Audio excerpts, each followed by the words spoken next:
संजय जी सामने, संजय जी, अरे रुकिए ना,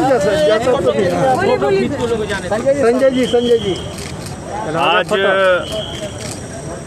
दिल्ली से पटना तमाम प्रवासी मजदूर साथियों के साथ मैं पहुंचा हूं और इसमें जो सांसदों को 34 फ्लाइट साल भर में मिलती है उसका उपयोग मैंने किया है।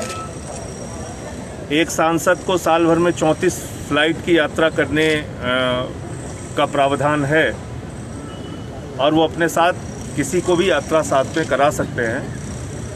तो मैंने एक पहल की, एक शुरुआत की कि भाई इस वक्त सबसे ज़्यादा ज़रूरत प्रवासी मजदूरों को उनके घर पहुंचाने की है।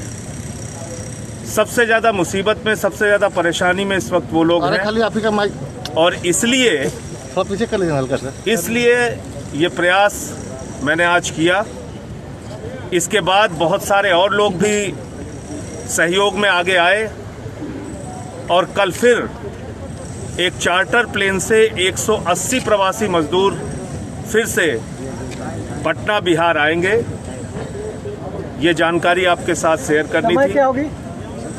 शाम की फ़्लाइट है उनकी दिल्ली से, तो मेरे ख्याल से 8 बजे के आसपास यहाँ पहुँच जाएगी। लेकिन इन सब के बीच मैं ये ज़रूर कहना चाहूँगा कि प्रवासी मज़दूरों को उत्तर प्रदेश, बिहार, झारखंड या अन्य राज्यों के मज़दूरों को जिस तरह की कठिनाई का सामना इस लॉकडाउन के दौरान करना पड़ा, वो बहुत ही हृदय विदारक है, पीड़ादायक है और कहीं ना कहीं सरकार और सत्ता की संवेदनहीनता को दर्शाता है।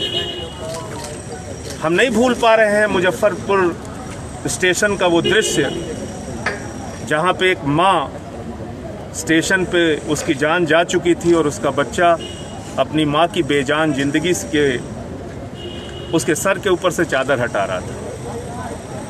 हम नहीं भूल सकते कि 80 लोगों की जान श्रमिक ट्रेनों में चली गई। हम नहीं भूल सकते कि 40 ट्रेनें रास्ता भटक गईं।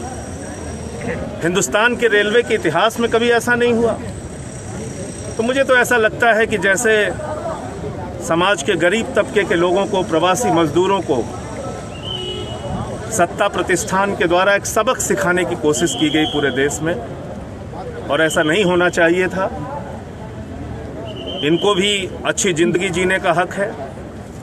रेल की पटरियों पे प्रवासी मजदूर की जान गई, औरैया में 24 मजदूरों की जान गई, सागर में 6 मजदूरों की जान गई, मुजफ्फरनगर में 5 मजदूरों की जान गई।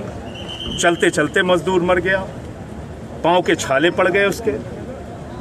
13 साल की बच्ची अपने पिता को 1300 किलोमीटर साइकिल से लेके आती है। और सबसे ज़्यादा जो संवेदनहीनता की पराकाष्ठा है वो ये है कि इन श्रमिकों को पहुंचाने में महीनों लग गए, जबकि रेलवे की जो क्षमता है, मैं कई बार बोल चुका हूं, आज फिर कह रहा हूं, 2 करोड़ 30 लाख यात्रियों को प्रतिदिन एक छोर से दूसरे छोर पहुंचाने की क्षमता है। लेकिन दुर्भाग्य से ये नहीं किया गया। महीनों तक इनको दौड़ाया गया, महीनों तक इनको चक्कर लगवाए गए। 110 ट्रेन प्रतिदिन के एवरेज से रेलवे ने, केंद्र सरकार ने चलाया 110 ट्रेन, जबकि उसके पास 19। बिहार के आधुनिक अस्पतालों में से एक NSMCH multi speciality 350 bedded hospital, अनुभवी डॉक्टर एवं ट्रेन्ड पैरामेडिकल स्टाफ, विश्व स्तरीय सुविधाओं के साथ अत्याधुनिक ऑपरेशन थिएटर, ICU, NICU, निशुल्क OPD परामर्श, 24 घंटे इमरजेंसी सर्विसेज और जटिल गर्भावस्था का इलाज। Netaji Subhash medical college and hospital, Amhara, Bihta, Patna.